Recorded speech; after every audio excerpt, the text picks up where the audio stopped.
Guarantee ಬ್ರೇಕಿಂಗ್ಗೆ ಸ್ವಾಗತ. ನಾನು ರಾಮ್ ಬಡ್ಗೇರ್.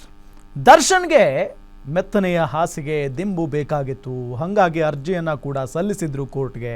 ಪಾಪ ಈಗ ಸಿಗಲಿಲ್ವಂತೆ, ಮೆತ್ತನೆಯ ಹಾಸಿಗೆ ಮತ್ತು ದಿಂಬು ಸಿಗಲಿಲ್ವಂತೆ. ಹಾಸಿಗೆ ದಿಂಬು ಭವಿಷ್ಯ ಸೆಪ್ಟೆಂಬರ್ 30ಕ್ಕೆ ನಿರ್ಧಾರ ಆಗುತ್ತೆ. ಇನ್ನು ಇದು ಹಿಂಗೆ ಮುಂದೆ ಹೋಗ್ತಾನೇ ಇದೆ. ಮೊನ್ನೆ ಆಯಿತು, ಅವತ್ತು ಮುಂದೂಡಿದ್ರು, ಇವತ್ತಾಯಿತು, ಮತ್ತೆ ಮುಂದೂಡಿದ್ರು. ಈಗ ಸೆಪ್ಟೆಂಬರ್ 30ಕ್ಕೆ ಹೋಗಿದೆ. ಇನ್ನು ಅವತ್ತೇನು ನಿರ್ಧಾರ ಆಗುತ್ತೋ ಗೊತ್ತಿಲ್ಲ. ಸೊ ಒಟ್ಟಾರೆ ಇದುವರೆಗೂ ಮೆತ್ತನೆಯ ಹಾಸಿಗೆ ದಿಂಬು ಮಾತ್ರ ಸಿಕ್ಕಿಲ್ಲ.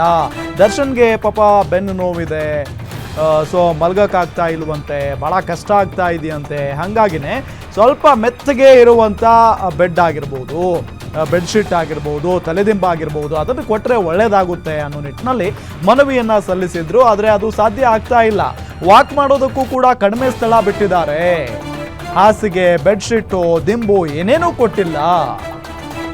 ಜಡ್ಜ್ ಮುಂದೆ ಕೈ ಕಟ್ಟಿಕೊಂಡು ಜೈಲಾಧಿಕಾರಿಗಳ ಮೇಲೆ ಆರೋಪವನ್ನು ಮಾಡಿದ್ದಾರೆ. ಸದ್ಯ ಕ್ವಾರಂಟೈನ್ ಸೆಲ್ನಲ್ಲೇ ಇರೋ ಆರೋಪಿ ದರ್ಶನ್ ಸೆಪ್ಟೆಂಬರ್ 30ಕ್ಕೆ ಜೈಲಾಧಿಕಾರಿ ಖುದ್ದು ಹಾಜರಾತಿಗೆ ಕೋರ್ಟ್ ಸೂಚನೆಯನ್ನ ಕೊಟ್ಟಿದೆ.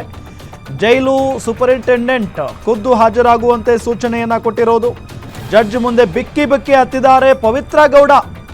ಜಡ್ಜ್ ಮುಂದೆ ಹಾಜರುಪಡಿಸ್ತಾ ಇದ್ದಂತೆ A1 ಪವಿತ್ರ ಗೌಡ ಕಣ್ಣೀರು ಹಾಕಿದ್ದಾರೆ. ದರ್ಶನ್ಗೆ ಒಂದು ಕಡೆ ಮೆತ್ತನೆಗೆ ಹಾಸಿಗೆ ದಿಂಬು ಸಿಕ್ಕಿಲ್ಲ ಅಂದ್ರೆ ಕೊಟ್ಟಿಲ್ಲ ಅಂತ ಅಲ್ಲ, ಎಲ್ಲಾ ಕೈದಿಗಳಿಗೂ ಯಾವ ರೀತಿಯಾದಂಥ ಹಾಸಿಗೆಯನ್ನ ಕೊಡಬೇಕು ಅದನ್ನು ಕೊಟ್ಟಿದ್ದಾರೆ. ಯಾವ ರೀತಿಯಾದಂಥ ದಿಂಬನ್ನ ಕೊಡಬೇಕು, ಯಾವ ರೀತಿಯಾದಂಥ ಬೆಡ್ಶೀಟ್ ಕೊಡಬೇಕು ಅದನ್ನು ಕೊಟ್ಟಿದ್ದಾರೆ. ಕೊಟ್ಟಿಲ್ಲ ಅಂತ ಅಲ್ಲ, ಜೈಲಿನ ನಿಯಮಗಳ ಪ್ರಕಾರ ಕೊಟ್ಟಿದ್ದಾರೆ. ಆದರೆ ದರ್ಶನ್ಗೆ ಬೇಕಾಗಿರೋದು ಈಗ ಮನೆಯಲ್ಲಿ ಮೆತ್ತನೆಯ ದಿಂಬು ಇರುತ್ತಲ್ಲ, ಆ ದಿಂಬು ಜೊತೆಗೆ ಬೆಡ್ಶೀಟು ಮನೆಯಲ್ಲಿ ಯೂಸ್ ಮಾಡ್ತಾರಲ್ಲ ಅಂಥದ್ದು, ಬೆಡ್ ಕೂಡ ಅಂಥದ್ದು ಬೇಕು. ಅದಕ್ಕಾಗಿ ಅರ್ಜಿಯನ್ನು ಸಲ್ಲಿಸಿದ್ದಾರೆ. ಕೊಟ್ಟೇ ಇಲ್ಲ ಅಂತ ಹೇಳೋದು ತಪ್ಪಾಗುತ್ತೆ. ಸೊ ಈಗ ಸೆಪ್ಟೆಂಬರ್ 30ಕ್ಕೆ ಜೈಲಾಧಿಕಾರಿಗಳು ಖುದ್ದು ಹಾಜರಾಗಿರಬೇಕು. ಅವರೇ ಹಾಜರಾದಂಥ ಸಂದರ್ಭದಲ್ಲಿ ಎಲ್ಲದಕ್ಕೂ ಕೂಡ ಉತ್ತರ ಸಿಗುತ್ತೆ. ಇದರ ನಡುವೆ ಈಗ ಪವಿತ್ರ ಗೌಡ ಅವರು ಬೇರೆ ಬಿಕ್ಕಿ ಬಿಕ್ಕಿ ಹತ್ತಿದಾರಂತೆ. ನ್ಯಾಯಮೂರ್ತಿಗಳ ಮುಂದೆ ಹಾಜರು ಪಡಿಸ್ತಾ ಇದ್ದಂತೆಯೇ ಪವಿತ್ರ ಗೌಡ ಕಣ್ಣೀರು ಹಾಕಿದ್ದಾರೆ. ಸೊ ಭಾಳಷ್ಟು ಬಳಲಿ ಬೆಂಡಾಗ್ತಾ ಇದ್ದಾರೆ. ಅದರಲ್ಲಿ ಯಾವುದೇ ರೀತಿಯಾದಂಥ ಅನುಮಾನ ಇಲ್ಲ.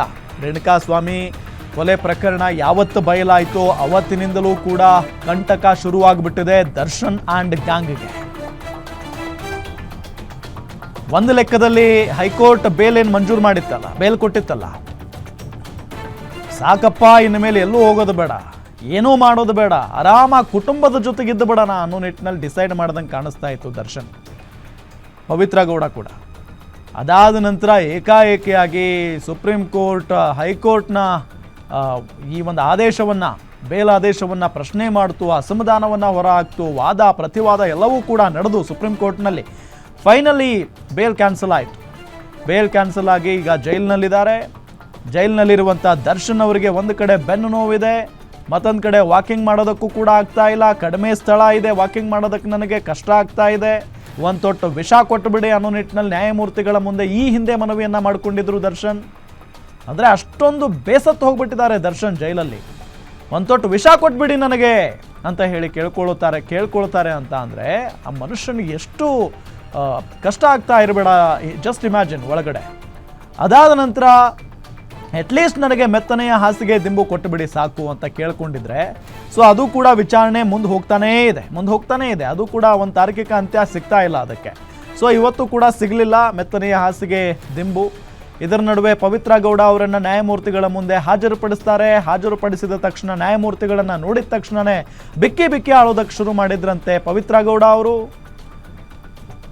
ಇದರ ನಡುವೆ ಈಗಾಗಲೇ ದರ್ಶನ್ ಅವರು, ನಂದೇನೂ ತಪ್ಪಿಲ್ಲ, ರೇಣುಕಾಸ್ವಾಮಿ ಕೊಲೆ ಪ್ರಕರಣದಲ್ಲಿ ನಾನು ನಿರಪರಾಧಿ, ಡಿಸ್ಚಾರ್ಜ್ ಅರ್ಜಿಯನ್ನು ಕೂಡ ಸಲ್ಲಿಸಿದ್ದಾರೆ ಕೋರ್ಟ್ಗೆ ದರ್ಶನ್ ಅವರು.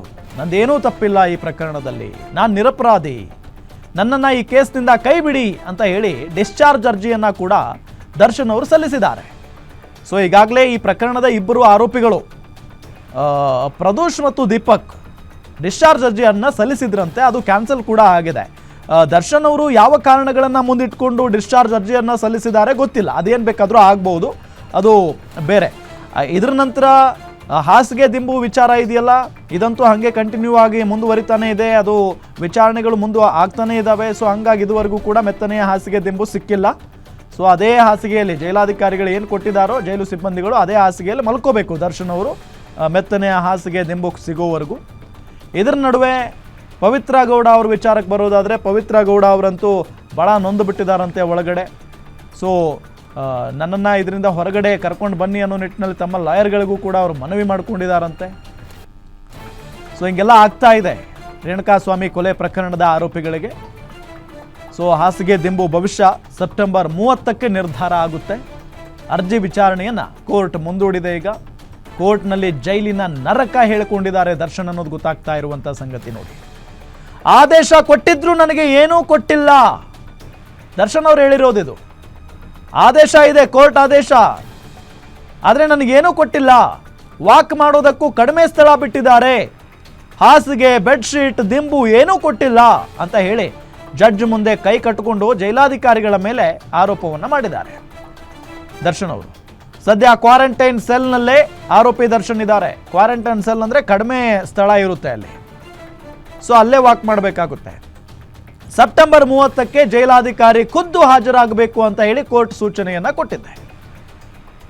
ಸೊ ಜೈಲಾಧಿಕಾರಿಗಳು ಬಂದ ನಂತರ ಯಾಕಪ್ಪ ಏನು ಕತೆ ಅಂತ ಹೇಳಿ, ಯಾಕೆ ದಿಂಬು ಕೊಟ್ಟಿಲ್ಲ ಅಂತ ಹೇಳಿ ಕೇಳ್ತಾರೆ ನ್ಯಾಯಮೂರ್ತಿಗಳು. ಅದಕ್ಕೆ ಜೈಲಾಧಿಕಾರಿಗಳು ಯಾವ ರೀತಿಯಾಗಿ ಉತ್ತರವನ್ನು ಕೊಡ್ತಾರೆ ಅನ್ನೋದನ್ನು ಸೆಪ್ಟೆಂಬರ್ 30ಕ್ಕೆ ನೋಡೋಣ. ಇದರ ನಡುವೆ ಇವತ್ತು ನ್ಯಾಯಮೂರ್ತಿಗಳ ಮುಂದೆ ಪವಿತ್ರ ಗೌಡ ಅವರನ್ನು ಕೂಡ ಹಾಜರುಪಡಿಸಲಾಗಿತ್ತು. ಆ ಸಂದರ್ಭದಲ್ಲಿ ಬಿಕ್ಕಿ ಬಿಕ್ಕಿ ಹತ್ತಿದ್ದಾರೆ ಪವಿತ್ರ ಗೌಡ ಅವರು. ನ್ಯಾಯಮೂರ್ತಿಗಳ ಮುಂದೆ ಹಾಜರುಪಡಿಸ್ತಾ ಇದ್ದಂತೆ A1 ಪವಿತ್ರ ಗೌಡ ಕಣ್ಣೀರು ಹಾಕಿದ್ದಾರೆ.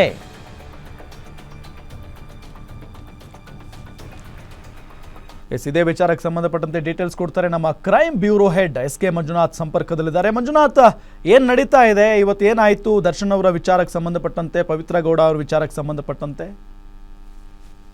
ರೇಣುಕಾಸ್ವಾಮಿ ಕೊಲೆ ಪ್ರಕರಣದಲ್ಲಿ ಇನ್ನು ಜೈಲಿನಲ್ಲಿರ್ತಕ್ಕಂಥ ಪವಿತ್ರ ಗೌಡ, ದರ್ಶನ್ ಸೇರಿದಂತೆ ಇತರೆ ಆರೋಪಿಗಳೇನಿದ್ರು ಅವರನ್ನ ಇವತ್ತು ಅಂದ್ರೆ ಈ ರೇಣುಕಾಸ್ವಾಮಿ ಕೊಲೆ ಪ್ರಕರಣಕ್ಕೆ ಸಂಬಂಧಪಟ್ಟಂತೆ ಟ್ರಯಲ್ ಡೇಟ್ ನಿಗದಿಪಡಿಸೋದಕ್ಕೆ ಅವರ ಮೇಲೆ ಚಾರ್ಜ್ ಏನನ್ನ ತನಿಖಾಧಿಕಾರಿಗಳು ಹಾಕಿದ್ರು. ಅದಕ್ಕೆ ಸಂಬಂಧಪಟ್ಟಂತೆ ಒಂದು ವಿಚಾರಣೆ ಇತ್ತು. ಅದೇ ವಿಚಾರಣೆಗೆ ಮುನ್ನ ಅವರನ್ನ ಏನು ಎಲ್ಲಾ ಆರೋಪಿಗಳನ್ನ ವಿಡಿಯೋ ಕಾನ್ಫರೆನ್ಸ್ ಮುಖಾಂತರ ಹಾಜರುಪಡಿಸಿದಂತ ಜೈಲಾಧಿಕಾರಿಗಳು ಅವರ ಒಂದು ಲೈನ್ ಆಗಿ ಸರತಿ ಸಾಲಿನಲ್ಲಿ ನಿಲ್ಲಿಸಿ ಅವರ ಹಾಜರಾತಿಯನ್ನ ಕೊಡುವಂತ ಕೆಲಸವನ್ನ ಸಹ ಮಾಡಿದ್ರು.